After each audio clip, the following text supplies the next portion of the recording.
I do. Stephen, Can I you think you guys see my screen? started. I think you started it there, so I think there's people on now. Okay. Okay, cool. Welcome everyone. We are just about to get going. We inadvertently started early because myself and Anthony are nothing but technical wizards. Yeah, speak for yourself, Stephen. I'm a bit better. Not much, but I like to think I'm a little bit better. Yeah, I'd have to concede to that, but it's a low bar, to be fair. It's a low bar to get. So I believe it's freezing over in the UK and Ireland, is it? It's not great now. The last couple of days I've picked up a little bit, but we ran the A1 training camp in Spain, Cambriles, right beside Salou, and that was 2 weeks ago. And it was like 17, 18 degrees, and then like 5 hours later, commute, flight, I'm back here, and it's literally pissing rain and 2 degrees. So yeah, it's been a rough all week acclimatizing, but yeah, getting used to it again now. Layered up gloves and overshoes and stuff. So yeah, fun, fun, fun. You know what they say, it's a lot harder to go back down than it is to come up, Anto. Oh, I'll tell you about it. It's rough going. The first week will really break you, like. And Yeah. I find myself getting very soft as well. I had to throw on a pair of gloves there during the week. Soft stuff. Yeah, seriously, my wife said it was freezing. So listen again, just listen to myself and Anthony rambling. Thank you so much for turning up tonight. Really appreciate you taking the time out. We're going to start recording now. And this webinar tonight is all about how you can copy our winter training secrets that have helped us literally coach hundreds of clients. I mean, well over 1,000 at this stage, to be honest with you. And the majority of those that stuck to some of the principles that we're talking in tonight's webinar about really saw gains of up to 20%, because the reality is, Anto, there's so much misinformation around winter training. Yeah, Stephen, and there's a lot of different sources of the misinformation. Tradition is a big problem with misinformation, and it's been passed down from generation to generation. But the problem is these teachings and these wisdoms that have been passed down informally on club rides, chats with friends, they're not adapting to emerging science. And sports science is very clear on how to condition an athlete at the moment. And just what you hear on a Sunday training spin is vastly different from the actual facts and how the pros are training at the moment. Yeah, and we're going to actually cover that very point later on in the webinar, so make sure you hang around. So what is the possibility by following some of the principles that we're talking about? Well, we think that you can increase your strength by up to 20% with less than 8 hours training per week. And we say that with absolute confidence because if you go onto a1members.com/success stories, you'll literally see dozens of case studies of everyday people with busy lives and hectic schedules and families and jobs and stress and all of the bells and whistles that go with it, that are getting these type of results on a daily basis at this stage, Anto. Yeah, Stephen, I was away. I was saying we're at the training camp, and one of the lads there, Daryl Leck, one of our clients for the last 12 months or so, he was from the previous year cycle, and Daryl was saying to me, I'm not sure if we posted up on the success wall, 42% gain in his FTP. Now, that needs to be prefaced with Daryl was at quite a low starting point, but he was still a recreational, riding 3-4 times a week type rider before he came onto the plan. It's not like he was a couch potato, but for increase of in excess of 40% is absolutely mind-blowing, even for me, and I'm used to listening to the testimonials from our clients at this stage. Yeah, that's bonkers. I mean, that's absolutely bonkers, and we'll kind of contextualize that in a minute. So who's this webinar for? If you've got limited time to train, if you're trying to juggle your training around a busy life, work, family, as I mentioned, absolutely in the right place. If you really want to improve as a cyclist, like Anthony said, if you're like Darryl and you're basically training without structure a couple of times a week, but you've plateaued, or maybe you're training really hard, maybe you're putting in a serious amount of effort, a lot of volume, but you've plateaued, you've hit that glass ceiling, this is absolutely for you.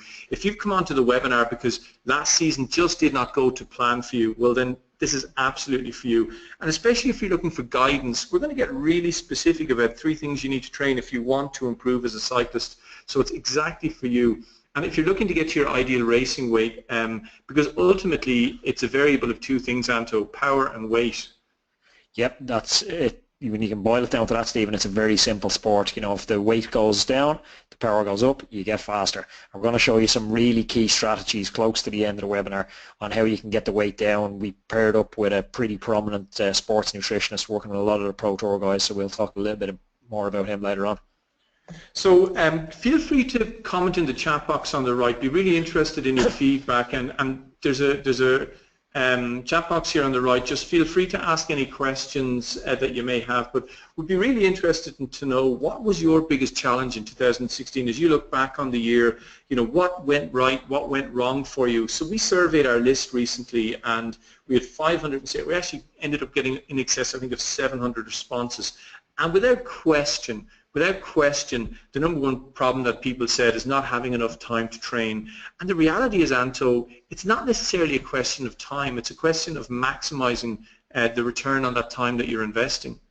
Yeah, people, I think that's relative to the peers. They don't have enough time to train. They don't have 10, 15 hours a week to train, and all of a sudden they throw the rattle out of the pram and they think, my goals aren't possible with this amount of time I have to train. But we're going to show you how that's not at all true, how you can get pretty incredible results off a system we're going to teach you how to use for about 6 to 8 hours a week. I'd say is the average training time for the clients we have, Stephen. Cool. Yeah, okay, so let's get into it now. So feel free to ask any questions, but I'm going to ask you a question at this point. Do you really think that you've reached your full potential in cycling?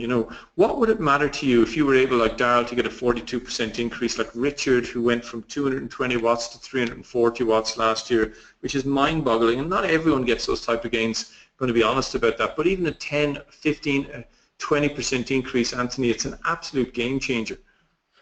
Yeah, Stephen, it can be the difference between in a sportif, even we're talking a 1% gain can be such a huge difference in a sportif or a race, because that 1% gain could be the difference between holding the hill going up the climb and not holding the wheel. And then you lose the wheel, all of a sudden you've lost the group, which could be 10, 15 minutes ahead.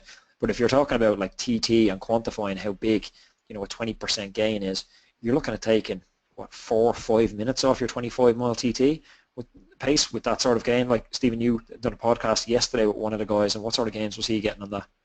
Insane. Craig went from a personal best of 57.30 on a 25-mile to a 51.20, which is mind-boggling. Just by knuckling down and applying the principles that we talk about here and watching his weight, he actually went down from 82 kilos to just under 70, and that was the difference to him. As you said earlier on, it's a function of two things, power and weight.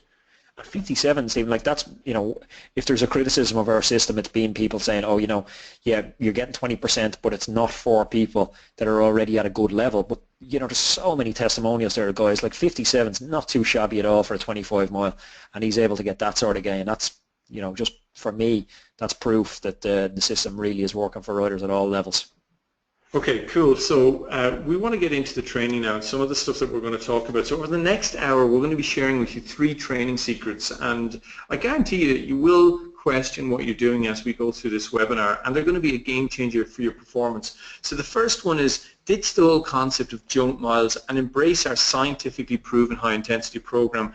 And what we'll do is we'll put a link up in the chat box for our Perfect Winter Training Week, so you can get really clear about the type of structure that introduces the sessions that we're going to be talking about on tonight's webinar.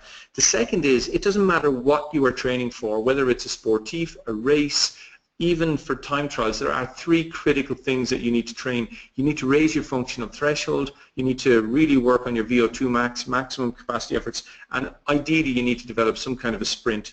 And we're going to talk about just one thing that you can do in the gym this winter, or in your garage, or in your porch, or your balcony, and how 1 hour a week can dramatically improve your riding with strength and conditioning. So who are we and why would you listen to us? So Anthony, you're really the head coach and the brains behind the science of our training in A1 members, but you've had a long history in cycling. Yeah, Stephen, so my cycling career, typical enough of most athletes, transitioned from amateur cycling domestically to racing abroad in France, then lucky enough to secure pro contract over in the States, bounced around the States and Canada for a couple of years. But the big thing for me, Stephen, was the lessons I learned along the way and the coaches I got to work with, the mentors I got to work with.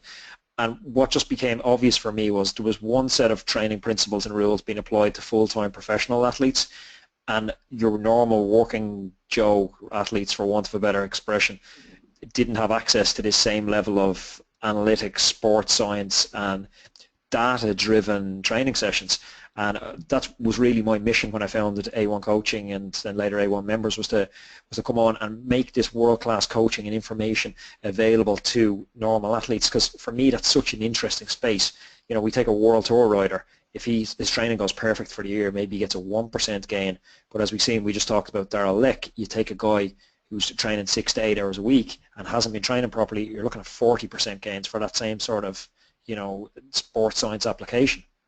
Yeah, absolutely. And I'm your typical kind of, A1 member. I mean, I follow these programs. So I've just started into our base program this week, and, I'm juggling a really busy job, traveling constantly, and I have a maximum of 8 hours to train per week. And by following these exact principles, just 2 seasons ago, I was able to win 7 races in 1 year without ever training more than 7 hours in one single week. So if I can do it, I guarantee you anybody could do it, because I'm certainly not physiologically gifted. Because both myself and Anthony, when we started out in riding, we did a lot of things right. We've both done well over the years, but we've also done a lot of things wrong, possibly like you are now. What is the hard way? No system to follow, lots of training but frustrated with your progress, overtraining and feeling burned out.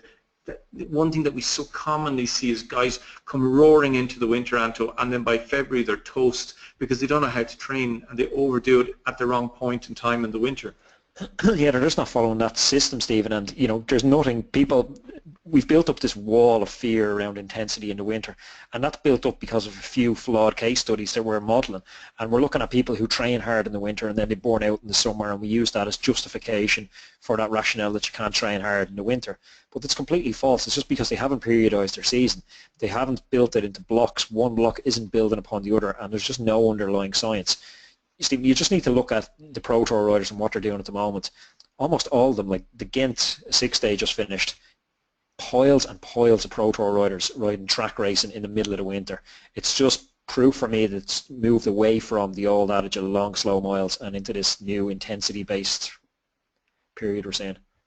Yeah, absolutely, and you can see it in Cavendish. Geez, what a season he had last year, and he's probably going to, be just as fast and fresh coming off the boards again this winter. The other thing is not knowing if what you're doing is actually going to work, and ultimately becoming demotivated and disillusioned. You're kind of hanging the bike up again in March or April or May, when really what we want is we want you really enjoying your cycling in the summer months when it's really reaping the rewards, Anto, of the tough winter miles.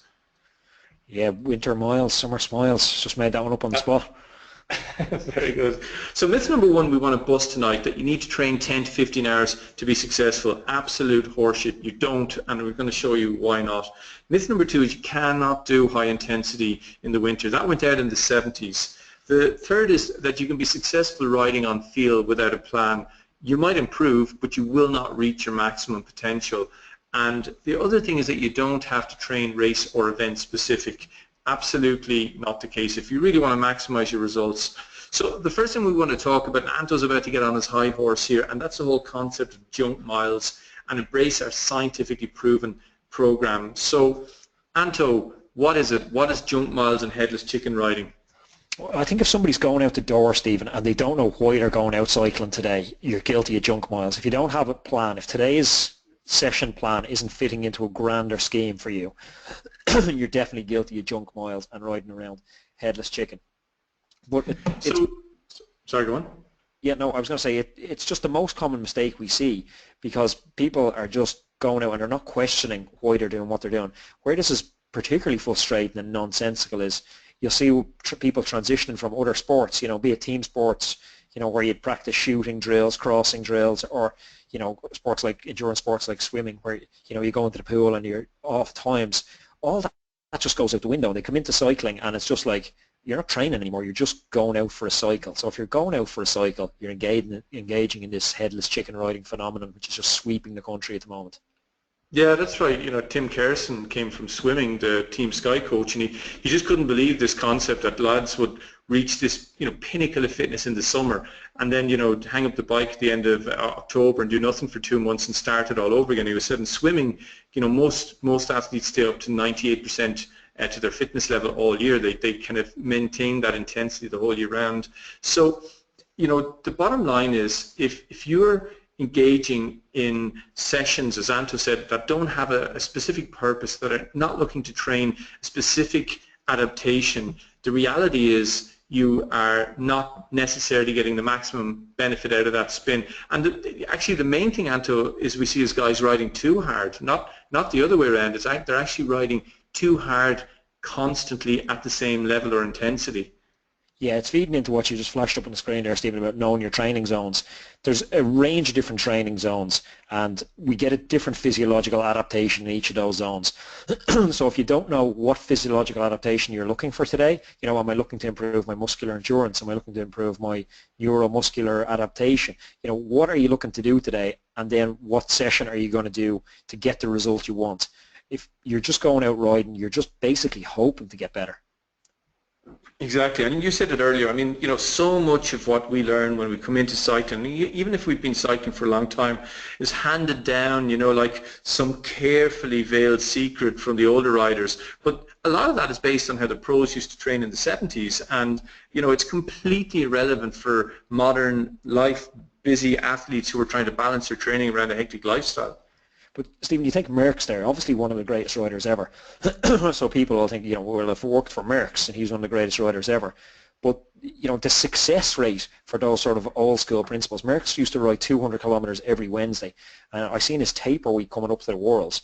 He was doing split sessions with 100k Kermesse in the morning and 150k ride in the evening, finishing behind the motorbike for an hour. You know, this will work for one person, maybe out of 10,000. What we're saying and advocating works for, I would say, 99 out of 100 people. Because the biggest problem we see is that whole concept of headless chicken riding. So what constitutes headless chicken riding? Not knowing your zones. And we're going to get into that specifically in the next secret, which is understanding functional threshold and VO2 max. And Anto will explain how zones are so important to understanding that you're actually training and developing those. The other concept is Strava, man, Anto. People using average speed as a measure of their training progress. Yeah, there's a number of inherent problems with Strava, Stephen. Like, you know, there's the average speed as a metric for, you know, anything is just completely flawed because it's not a marker of how good my endurance is, how good my sprint is. It's just a marker of who can go fast on this completely arbitrary segment for a long period of time. And then that feeds into segments, which is another problem where we're, you know, I'm plotted on a chart against, you know, Cavendish, and me and Cavendish are plotted over the same 10-second leaderboard, and now all of a sudden I'm placing 150th in the leaderboard. Cavendish is top. I'm feeling pretty shit about myself when I should be rewarded for completing the session I needed to complete that takes me closer to my goal. So if you're using things like Strava and you think you're training, you need to just completely rethink, you know, you need to rethink the direction your training's going and just step away from it. Yeah, because I mean, again, what we're going to be advocating is a mix-up. During a specific session, you might work 2 or 3 different zones, and people are going to have this fear, Anto, if they're measuring average speed. Well, I can't ease off, I can't back off because my average speed on Strava is going to look really poor, but it's not going to get you to where you want to be. And then the net result is you're probably riding around in zone 3 all the time. So just explain to people listening that mightn't be aware of zones and zone 3. What does it look like for most people, Anto? Well, zone 3 is probably typically a 7 out of 10 type effort for most people going out the door, and intuitively it makes quite a lot of sense, Stephen, because if you're looking to maximise your time, we're talking our time crunched athletes here, if you're looking to maximise your time and you have an hour and a half to train, you want to get out the door and you want to feel like you're working for the hour and a half, so you want to go out and you're trying to ride and basically chase average speed. So zone 3 almost feeds back into Strava, man, because you don't want to lay off the gas because you think I've only an hour and a half to train, I need to maximise this. But the problem is nothing inherently wrong with training in zone 3, but you get one set of physiological adaptations in zone 3. It's helping your endurance. It's building endurance. It's not building threshold. So building endurance is that ability to ride for a long time at a low intensity. Threshold is building ability to ride for up to 1 hour at a higher intensity. So my session today, Stephen, all school, very simple. I had an hour and a half to do. I went out and I 2 20-minute threshold efforts. But in between the 2 20-minute threshold efforts, I had 10 minutes riding in zone 1, which is barely feathering the pedals.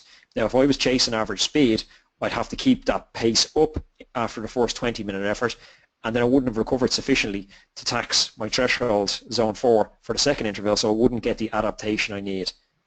Yeah, I don't know if this is resonating. Just chat yes into the chat box there on the right if this is resonating with you, because don't worry, you're not alone. I mean, we see this so often when people come into A1 members that this is one of the big challenges they have in their training, because you end up being a single speed engine. And we've talked about this so often if you've heard any of our podcasts or other webinars. I mean, like I've won over, I don't know, 100 races as an amateur cyclist, and I'm not the best out there, but you know, a lot of that's in the Cat 4 and Cat 3 categories. I was a Cat 1 for a good number of years. But even at that, Anto, there's lads that I go out training with, you know, when I go back to Wexford Weeders, that have never won a single race, that destroy me out training because they drone along at 21, 22 miles an hour for 4 or 5 hours at a time, and I just can't handle it.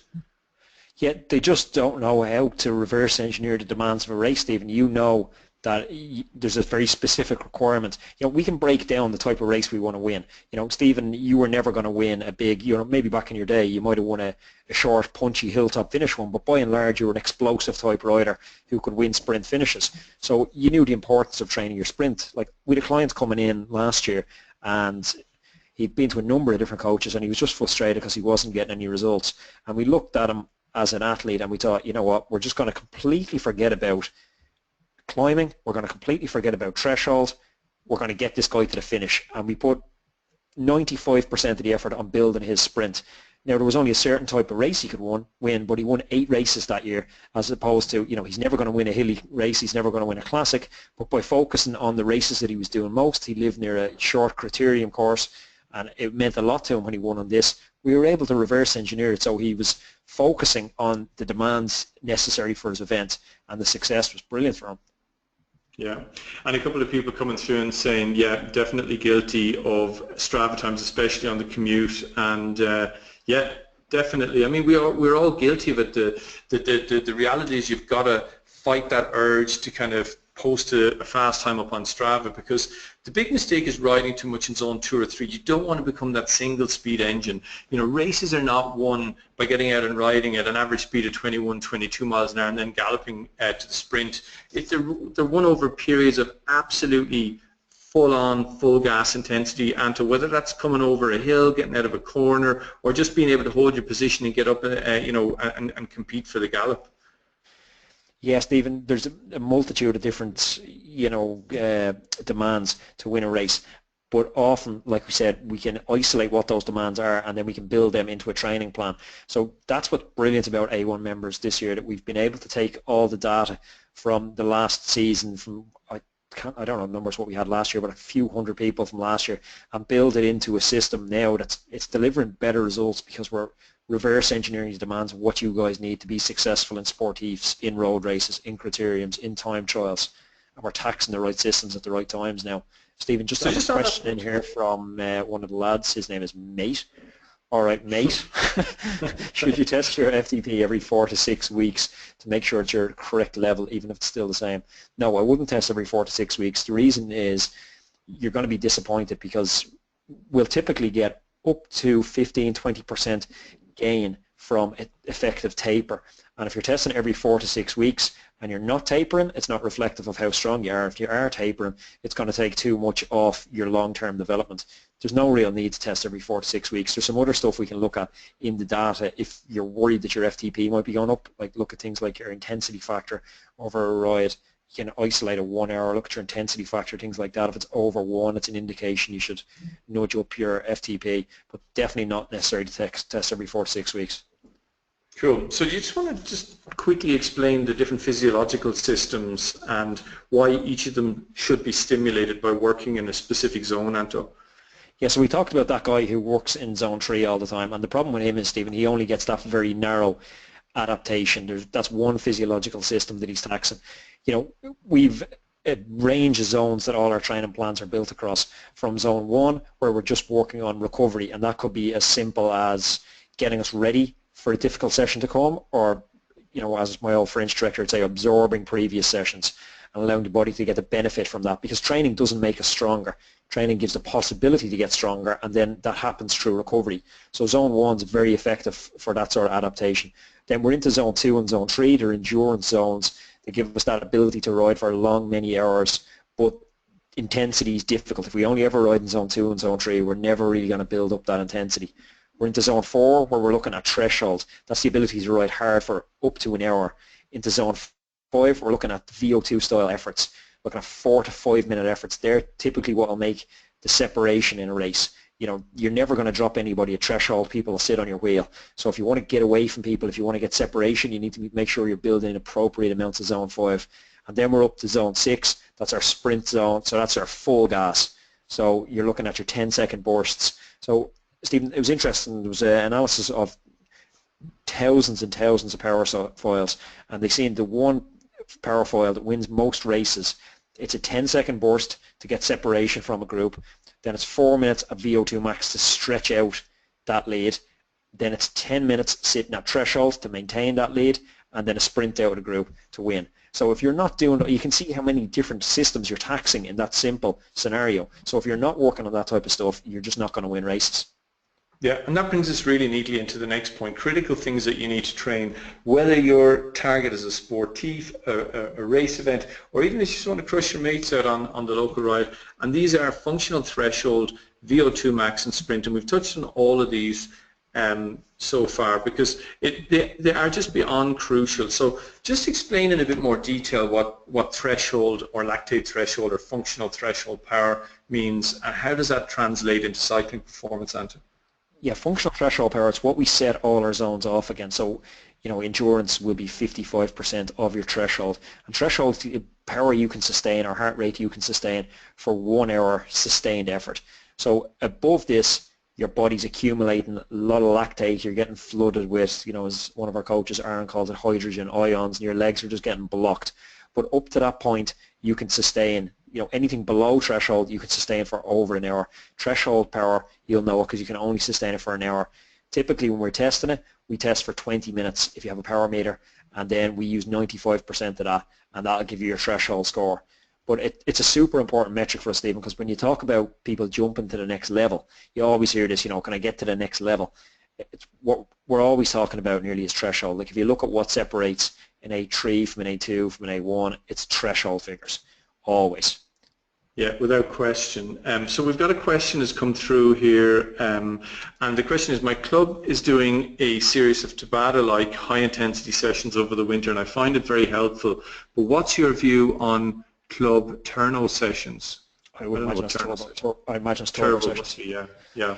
So the problem with Tabata sessions is Tabata's a great session. So if anybody doesn't know what a Tabata session is, it's typically 20 seconds full gas, 10 seconds recovery, 20 seconds full gas, 10 seconds recovery, normally repeated for a duration of about 4 minutes.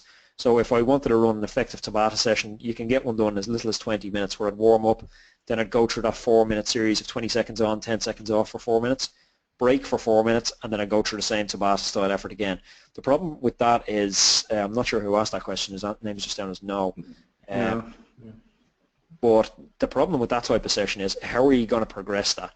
So if we're doing that right now in the winter, very, very difficult to progress that. I'm not sure how many efforts you're doing at the moment, but one of the coaching 101, we move from the general to the specific, and you're already targeting a very, very specific action, this on-off, which is, typical of what you'll experience in a breakaway. So as we get closer, like we're in November now, in December, say you're only doing 2 4-minute ones at the moment. December, what are you going to do? 3. January, you're going to start doing 4. It gets ridiculous because then you're not getting the intensity in if you're doing 5 of them. So it's too early, is the short answer, to be doing Tabata-style efforts. They're typically built into turbo classes and spin classes and things like that for entertainment value. So people go away feeling like, oh, I got a great workout today. But they're not questioning how that workout fits into the grander scheme of things. And it's just not necessary or appropriate for this time of year. Yeah. So the next thing I want to talk about is VO2 max. And again, I actually think, Anthony, this is something that people that don't train with structure or are not following a program, I would hazard a guess this is probably the number one thing that they're actually not training, which is absolutely critical, and that's VO2 max efforts.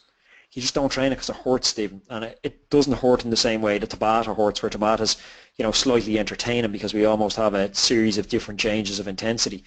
VO2 max, like we're talking about with Tabata, we'll periodize it. It's brought in a limited fashion earlier in the plan, and it's progressed through it. So we can start off, some of our sessions at the moment, Stephen, are like 10 by 1 minute VO2 efforts, and then we progress that into 10 by 2 VO2 minute efforts, and that progression happens over a course of months. But if you're not training VO2 max efforts, you're never getting separation or you're never dropping anybody.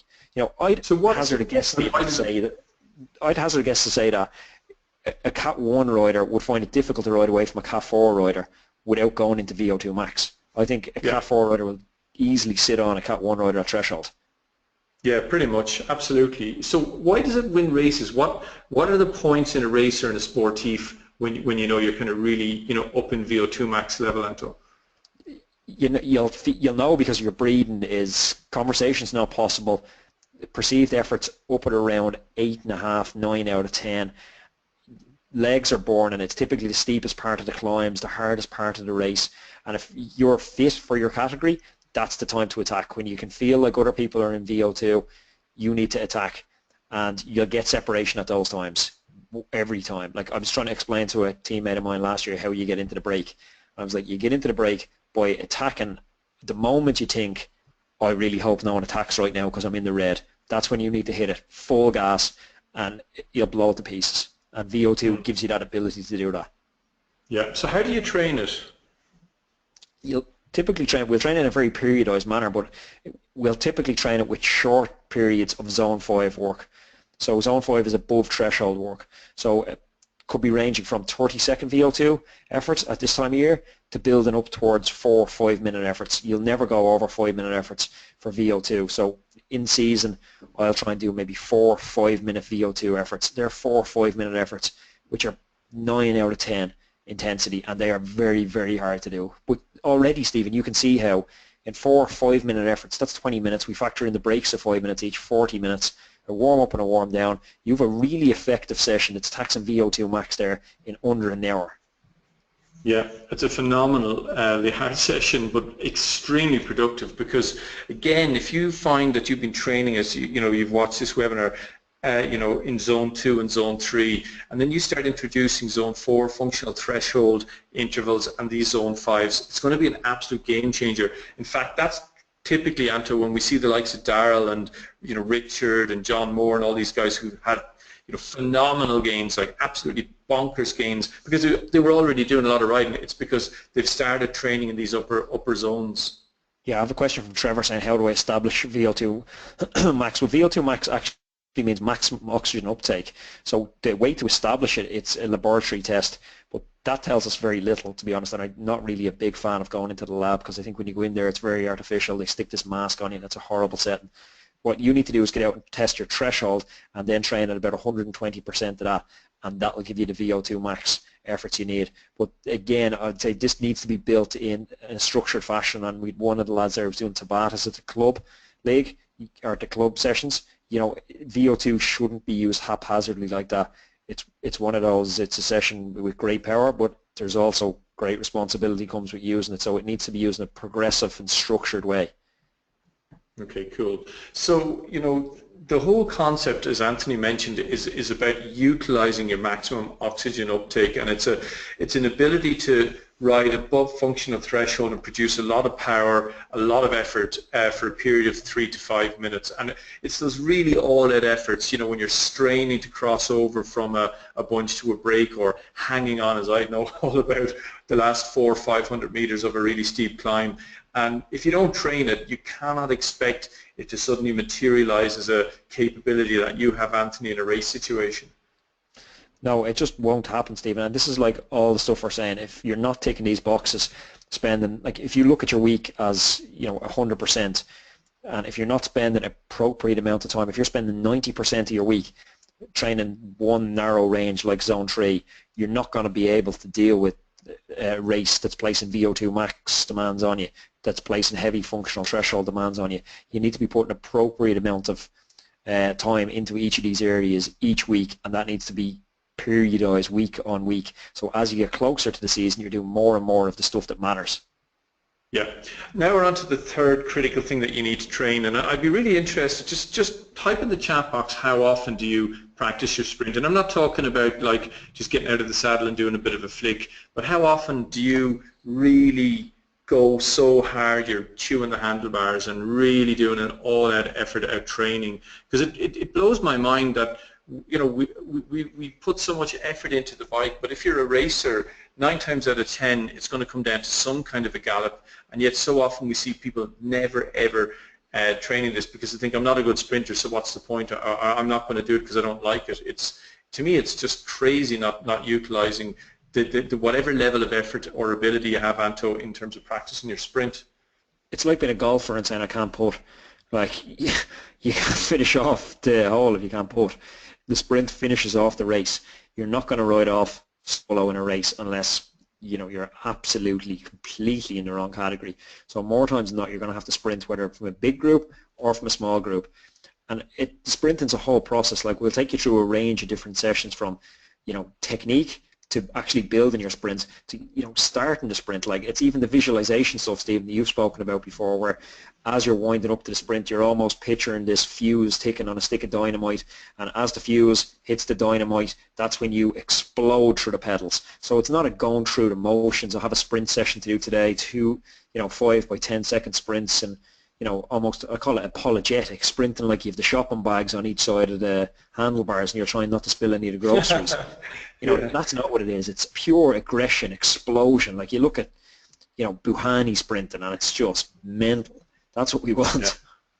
Yeah. I mean, honestly, again, if I'm in a session and I've built a couple of sprint sessions into it, like Anto says, a couple of things that I do is, number one, I pick a point that I'm sprinting to.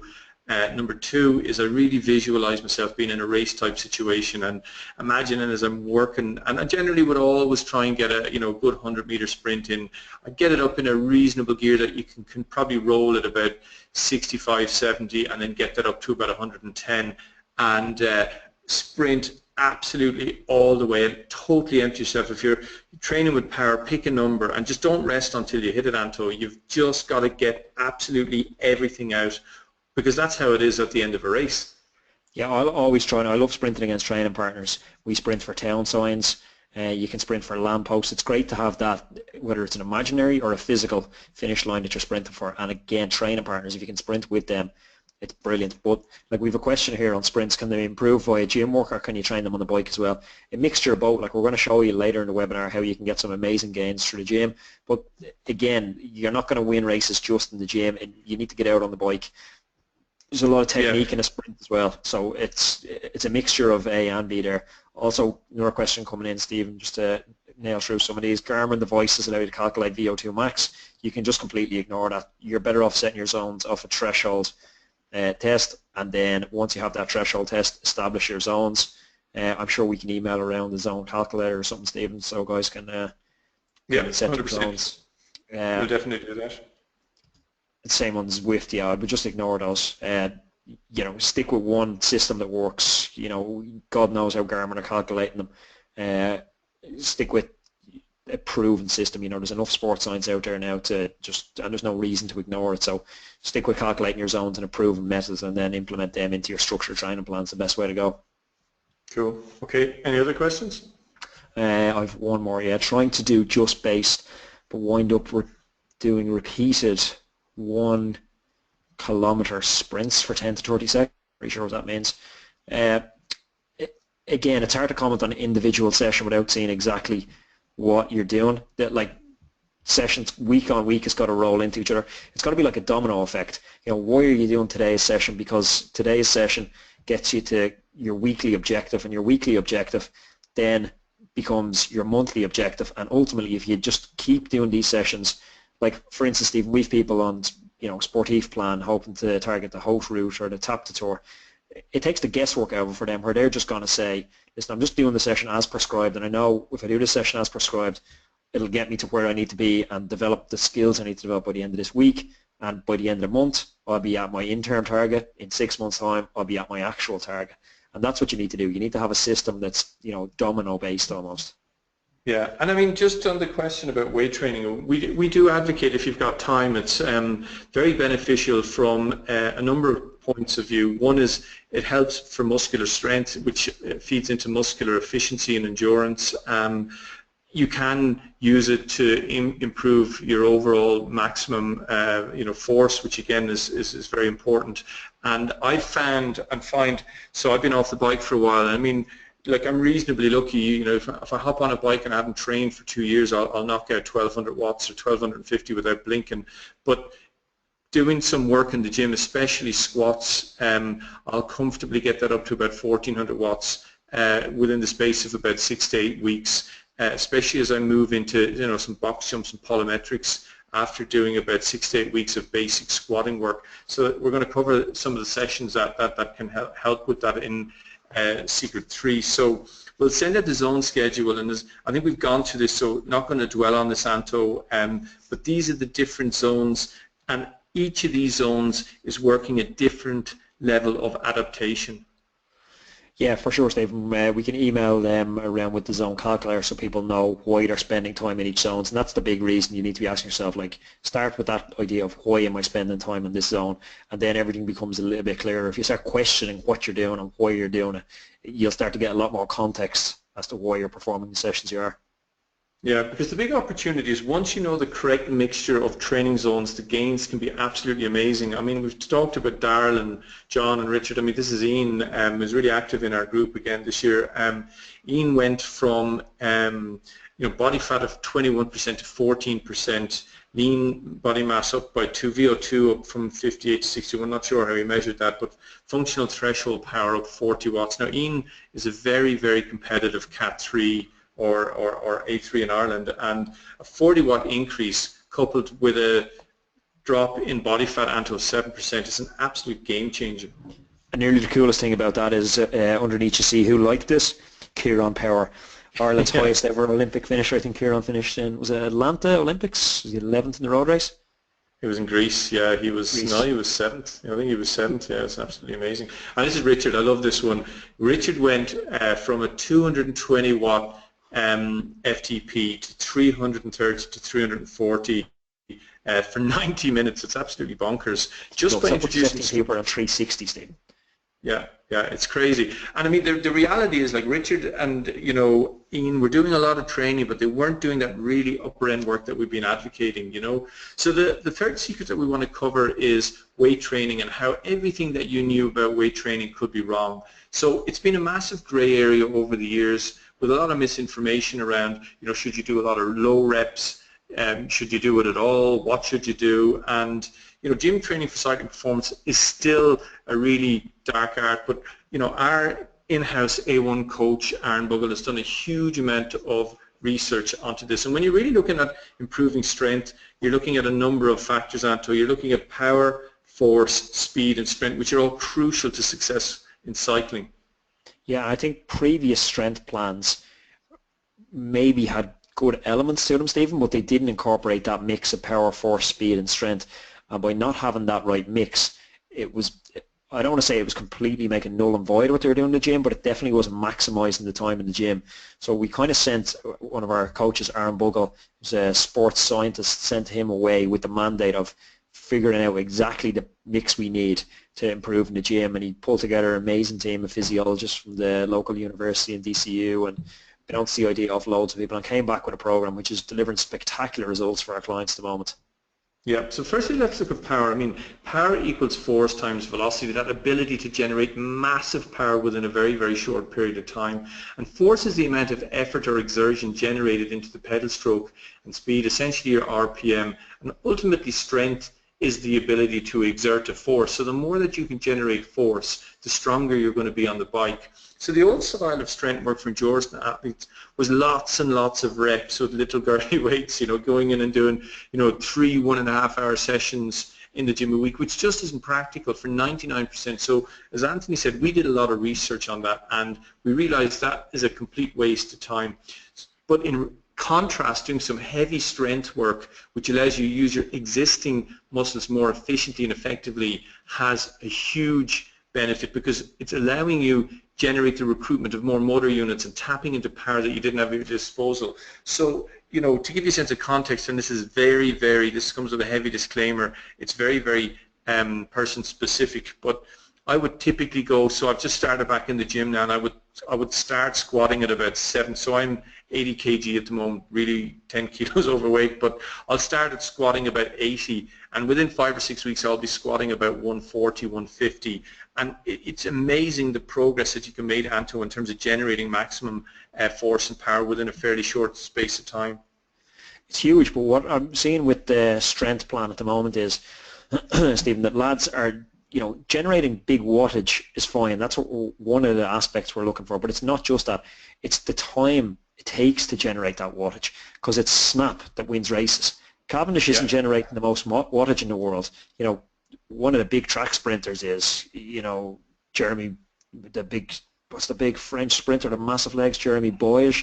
Those sort of guys are generating incredible wattage. One, they can't get to the finish, but two, Cavendish has this phenomenal snap that separates him from, Kittel, Greipel, and that's why he's been the most successful sprinter of a generation.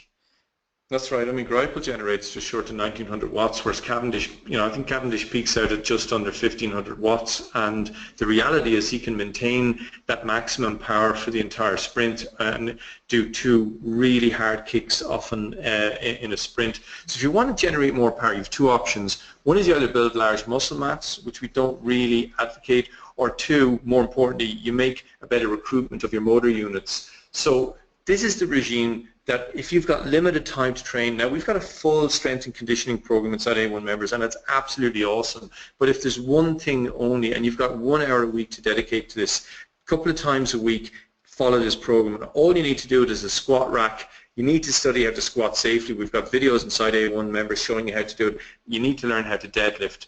So how often do you need to do this? Try and fit it in 2 or 3 sessions a week, maximum 20 minutes. So I don't care how busy you are, Anto, you can fit this into a busy week.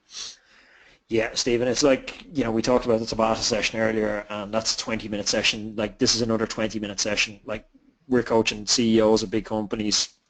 You yourself are very busy, and 20 minutes is absolutely nothing for the sort of gains, because you can be confident you're getting something back out of it.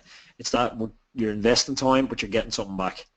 Yeah, it's a game changer. So these training sessions in terms of the weights that you're lifting should be difficult enough to increase strength, but not so demanding that they stimulate muscles to grow. So you're not looking for hypertrophy, you're not looking to come out like Arnold Schwarzenegger at this, but you're really just looking to, improve the ability to generate force, to improve your overall strength. And one crucial thing, Aaron wrote a blog about this the other day, is it should be possible. You're going to be tired after the session and maybe your legs should be a little bit heavy, but the last thing you want to do is that it's going to impair a couple of days training after you come out of one of these sessions. So it's definitely a case of working up to your ideal weight or your maximum weight and keeping your ego in check, Anto. Yeah, and also, Stephen, people think that if you have any sort of residual muscle soreness that you can't train the next day, but often it has very, very little impact on your training the next day to have a little bit of residual muscle soreness or DOMS, delayed onset muscle soreness. You can get through your session just fine, and there's been no studies that I've seen, and I know I sent Aaron off looking for the same thing, to see how much of a reduced impact there is on your session the following day from gym work, and it's trivial at best. Yeah, I think exactly that. It's a lot of it's psychological. You think, oh, I'm going to have heavy legs the next day and I won't be able to train. The reality is that's very unusual if it is at all the case, as Anto said. So one thing again, be very careful in terms of your attention to form. Work up to large weights, and if you're going to use heavy weights, I would recommend using a belt. So what kind of number of reps or what does this session look like? So you're going to do 10 to 15 lifts per exercise, which essentially in this program are squats, and limit the number of repetitions. So I think 3 repetitions, a total of 45 lifts in 20 minutes is absolutely fine, and take a good break between reps, 3 to 5 minutes, loosen out the legs, do some stretching, and it's not about failure or forcing reps, and it's absolutely no pain, no gain. That's not what we're looking. We're not bodybuilders here, and long recovery. So that's a session that we found has an absolutely maximum return on the time invested, because we have worked at this stage inside A1 members with over 1,200 athletes, just a constant source of feedback, Anto, and I think that's allowed us more than anything is really refine the programs so that we genuinely have people like Richard, like Daryl, like Ben, God knows how many people that are getting life-changing results as a result of this training. Yeah, Stephen, once things get to scale, they're very difficult to stop, and we are getting to scale now, and the results of that have been we're able to take the information that people are given, we're able to take the feedback, and we're able to tweak it. So we started off with a system that was highly effective, as you can see from the testimonials, and we've just been building on that, and it's gathering more and more momentum. And now the results, honestly, they're industry leading, Stephen. I'm having coaches reaching out all the time, and it's just, I actually got a cold email in or Facebook message the other day from somebody saying, I just want to commend you guys, you're leading the way for time crunched athletes at the moment. So, it's been brilliant. Yeah, I mean 855 active current members inside A1 members, and I mean people like Ben that I mentioned just a minute ago that went from 120 kilograms overweight to 80 kilograms inside 2 years, being able to compete in a UCI event. So Brian was a very, very competitive Cat 3, I think, Anto, was it? Yeah.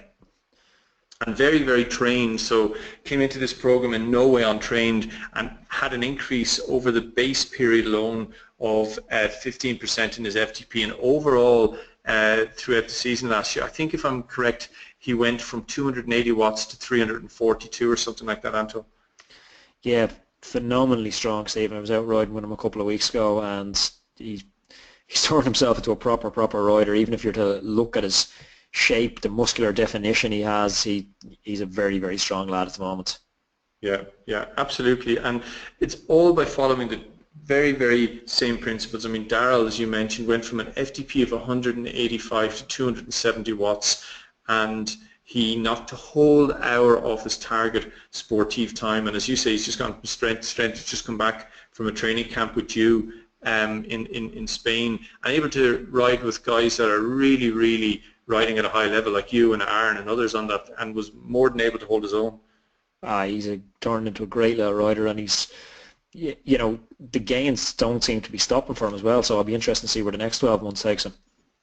So, if you're watching this and you want these kind of results, if you're frustrated, as I said at the start of this webinar, with how your training has gone, there's really a lot you can do about it. And at this point I want to ask you a question. If you really would like help in all of this, how would you like it if myself and Anthony and Aaron and Stephen, the team inside A1, could help you personally?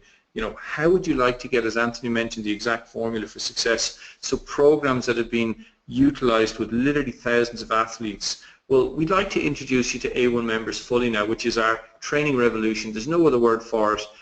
We have probably collected the most comprehensive range of training plans, diet nutrition plans and programs with the likes of Barry Murray, the nutritionist for the BMC cycling team, and numerous professional cyclists, power programs, race tactic training series, mindset and motivation. We've top performance blueprint. It's an elite, really just an array of training information, Anto, that's aimed at one specific objective, and that's to help people ride faster. Yeah, Stephen, it's been pulling together industry experts, it's pulling together the best coaches, some amazing athletes, and then informing it by this massive body of A1 members and tweaking it based on that. And it's all started out being based on massively sound emerging sports science. So in one place you really do have a one-stop shop with all those answers. Yeah, and we also wanted to build, honestly, when we started out, we didn't think it would become what it's become, and that is probably the largest registered cycling club, certainly in the British Isles at this stage, with over 1,200 members, and it's just become the largest community, I'm certainly aware of, private community of athletes supporting, encouraging and motivating each other. There was a post last night, just for example, of somebody looking for feedback on his time trial position, and just within a couple of hours, you have people like Timmy Barry and Aaron and real experts in their field commenting on this guy's position, Anthony.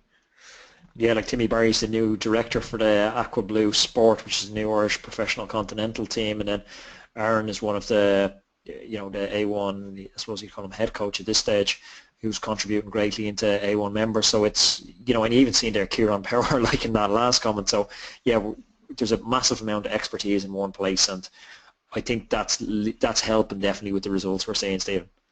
Yeah, so whether it's the base program you're looking for, the build, or peaking for a specific event, whatever that is, a road race, a time trial, all of the programs are in there, and we just give you a login detail, and then you get access to the program, you download it, and you get Also access to our A1 members app, where every single day you can go in and just see what training am I supposed to do. So what do you get? You get 12 months of daily specific training programs, the ability to store all your data in one place, our cookbook, the Barry Murray nutrition program, mindset and motivation program, over 50, in fact it's way in excess of 50 now at this stage, step-by-step videos showing you each and every aspect of your training. I mean, really an insane amount of value. You could probably put a value of 3,000 on it, and you also get access to this massive community that's growing by 5 to 10 athletes every single day, and each and every one of them are in there supporting and encouraging each other.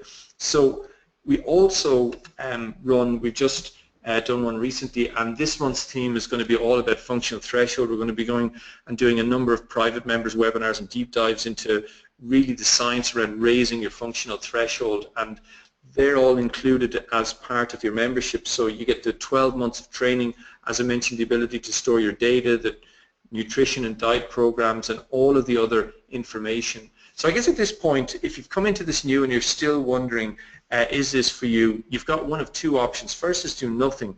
Don't take this leap of faith, which is 100% risk-free, and I'll explain that in a second. The second option is to make a small investment today, and it's really insane value for money. If it works, great. If not, just ask for your money, because we offer an unequivocal 30-day money-back guarantee. So at this point, if all that joining A1 members did is finally give you direction in your training, would it be worth it? Allow you to get upgraded to the next category, would it be worth it? Whatever your dreams and achievements that you want to really see in the next 12, 24 months in cycling are, imagine achieving those on the basis of finally being able to get the kind of gains like Darrell, like Rob, like all of the other athletes that we've profiled tonight. Would that surely be worth it? I mean, honestly, a 3,000 investment, how much money have we spent on cycling gear and bikes and wheels and so on, had absolutely no discernible gain for us. Stephen, I see people all the time, and they're consumers, they're spending their money on the wrong things, and it's just not getting them any faster. You need to just look around, look in Belgium, look in France, where people, they're making the great champions in cycling. These guys are on very humble bikes, but they know how to train. They know the stuff that we don't know over here. So that's been our mission with this. It's to bring awareness and show you don't have to be the guy with the 10,000 euro bike and the 100 euro legs. You can be the opposite way around, and you can crush lads on this, man. So straight up, we offer 24/7 access to the A1 members community for a one-time annual payment of €97, and that's for 12 months of daily support and direction. It genuinely seems insane when you think about it, because you'll not have to wonder what you should be doing. You simply follow the sessions, follow the guidance of the coaches and the community, and you'll know that you're getting the maximum return out of the time that you're investing.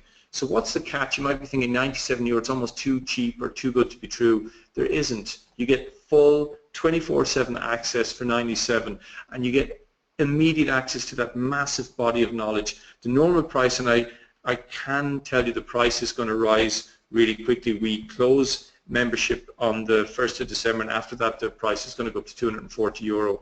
So it's less than 30 cents a day, and we offer an unequivocal 30-day back guarantee. Genuinely, if at any point in time in the first 30 days you think it's not for you, we'll give you an immediate refund. So the honest question is it worth a few minutes of your time to check it out, which even if it does half of what we've claimed today, it would be worth over 10 times your investment. So all you got to do is go to www.a1members.com/sales. If you're still uncertain, go to a1members.com/success stories and just look at the numerous testimonials, because this is all about breaking old habits, Anthony, and being successful. Yeah, Stephen, it's if people keep doing what they've done, if they're going out and, you can see it from the questions that are coming in tonight, people are doing turbo classes with their club, they're throwing in random 30-second efforts here and there. If you're not following this proven step-by-step plan, you're going to get more of what you've always had. So if any of the stuff we've talked about tonight has resonated with you, like using average speed as a metric, if you're, you're just riding around, going out the door without an actual plan, if you're doing that, I can almost guarantee you're going to be disappointed come the summer again. Yeah, absolutely. Anthony, I'm struggling to see any questions coming through there just before we wrap things up. I think we covered them all so far. I'll keep you posted. Okay, cool. What? Okay, so what's next? What's the next step? You know, if you decide to join us, if you go to a1members.com/sales and you make that one-time payment of 97 for 12 months access, you'll then be sent a mail with your login details and you'll have immediate access to all of the training and you can join the Facebook group and get going. So at this point in the webinar, I guess you've got two choices. One is take the path on the left and continue training as you've been training, and the reality is you don't really know whether you're going to get to your destination or not. You don't know, is that really going to help you get the results that you're really looking for? Or if you take a path on the right one taken at this point by over 1,200 athletes, you know that you're following a proven process, one that's been tried and tested over and over again. I know which one I take. I'm using it again myself, and I know you used it yourself, Anto. You used the build program to prepare yourself last year for one of your key races in Ireland. Yeah, Stephen, I was spouting a lot of crap at the time, telling people to do this, but in my own head then, I was like, oh, that's grand for other people, but I'm too busy, I'm juggling too many balls. And then I just had a big dose of cop on. I think you gave me a bit of a lecture, a dose of cop on. I said, no, I'm going to get on the build plan, and I followed the build plan for about 8-9 weeks before my key target, and I managed to win a stage in Rossmoon off the back of that, and then second in the last stage. So I won the Queen stage, second in the last one. And, you know, it just works. You know, I've worked with thousands, well, not thousands, I've worked with, you know, I suppose in the hundreds of clients one-on-one. I've worked with probably 10 clients or 10 coaches, some of the best in the world, and it's up there with the most cutting-edge training that I've used. So it had such a benefit even on me at a, you know, a fairly highly trained state. Cool, so that's it. We've kept it to a nice, neat hour. I hope you've enjoyed it. Just remember the 3 core secrets that we went. You know, do not find yourself guilty of headless chicken riding. Get very, very clear about what zone you're training in and what adaptation are you looking to achieve.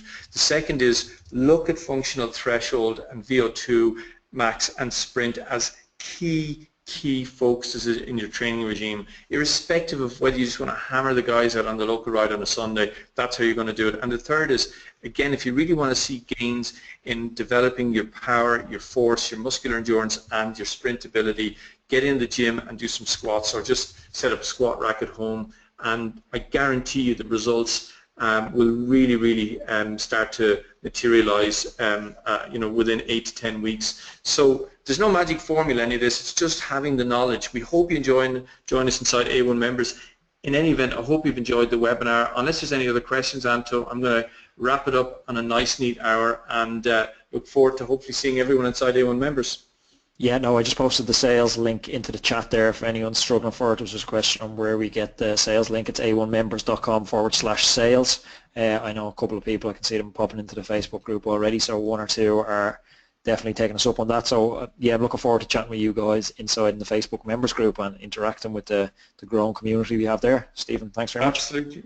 Yeah, and make sure to shout out and introduce yourself into the community. And that's it. I look forward to you really utilizing these 3 key secrets and seeing a big improvement on your training next year and your cycling performance. Brilliant. Chat to yourself, Stephen. Cheers. Take care, guys. Thanks.